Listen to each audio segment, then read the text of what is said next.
Hello friends, welcome to real life story. और आज की स्टोरी है बहू ने तो घर को नर्क बना रखा है। बहुत अच्छी स्टोरी है, पूरी सुनिएगा और अपने सजेशन कमेंट सेक्शन में ज़रूर दीजिएगा।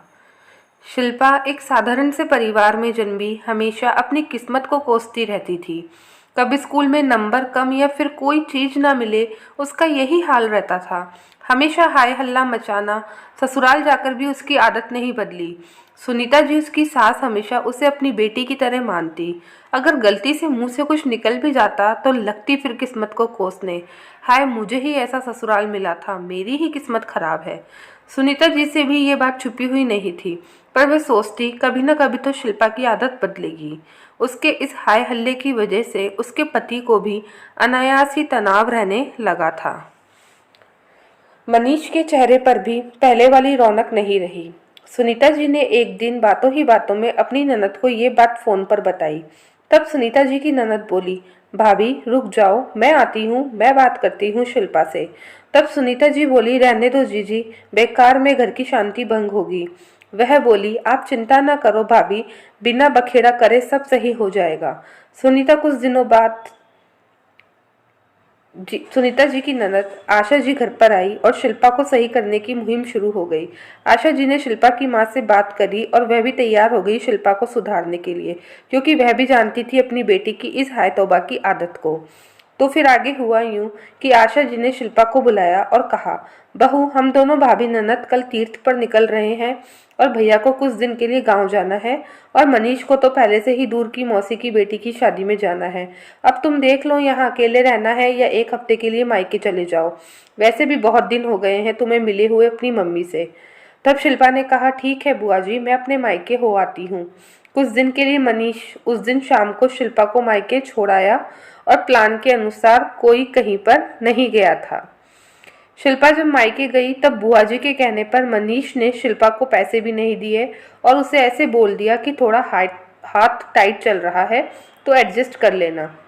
शिल्पा अपने मायके पहुंच गई। उसकी माँ ने उसके कमरे का पंखा निकलवा दिया था, बोला सही होने गया हुआ है, और घर में काम वाली को भी हटा दिया था। छोटे भाई ने चुपके से टीवी की डिश भी निकाल दी थी। अब शिल्पा का मायके में मन ही नहीं लग रहा था, तो उसने सोचा बाजार जाकर कुछ शॉपिंग कर आती हूँ। पर पैसे नहीं थे तो उसने अपनी माँ से पैसे मांगे शॉपिंग के लिए। तो शिल्पा की मम्मी ने भी बोल दिया, बेटी थोड़ा हाथ टाइट चल रहा है। खाने में भी कंजूसी दिखाई, बनाने में, और रोज रोज किस्मत को कोसती रही उसके सामने। अपनी मम्मी की बातें सुनकर शिल्पा झल्ला गई और बोली, तुमसे तो अच्छी मेरी सास है, कितना शांत वातावरण है मेरे ससुराल में, किसी चीज की कमी नहीं है। तो उसकी मम्मी बोली, तू है ना उनकी जिंदगी को नर्क बनाने वाली। शिल्पा आंख दिखाते हुए बोली, क्या मतलब है आपका मम्मी। तब शिल्पा की मम्मी बोली, तेरी आदतों को अच्छे से जानती हूँ, देवी समान सास मिली है तुझे और तूने देखा नहीं, शायद मनीष जी का चेहरा तेरे से शादी के बाद कितना मुरझा गया है।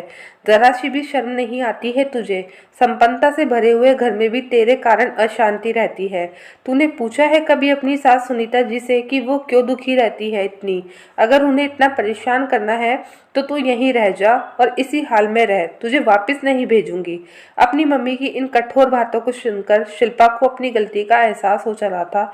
उसने अपनी मम्मी से माफ़ी मांगी और बोली, मम्मी आगे से मैं ऐसा कभी नहीं करूंगी। जब शिल्पा ससुराल वापस लौटी तो सबने शिल्पा का बदला हुआ रूप देखा। अब वह घर का हर काम गुनगुनाते हुए करती थी और घर का माहौल खुशनुमा रहने लगा। दोस्तों, हम में से कई लोग नकारात्मक सोच रखते हैं और हमें नेगेटिविटी फैलाने से पहले एक बात गांठ बांध ली होगी, इंसान जैसा सोचता है वैसा ही बन जाता है।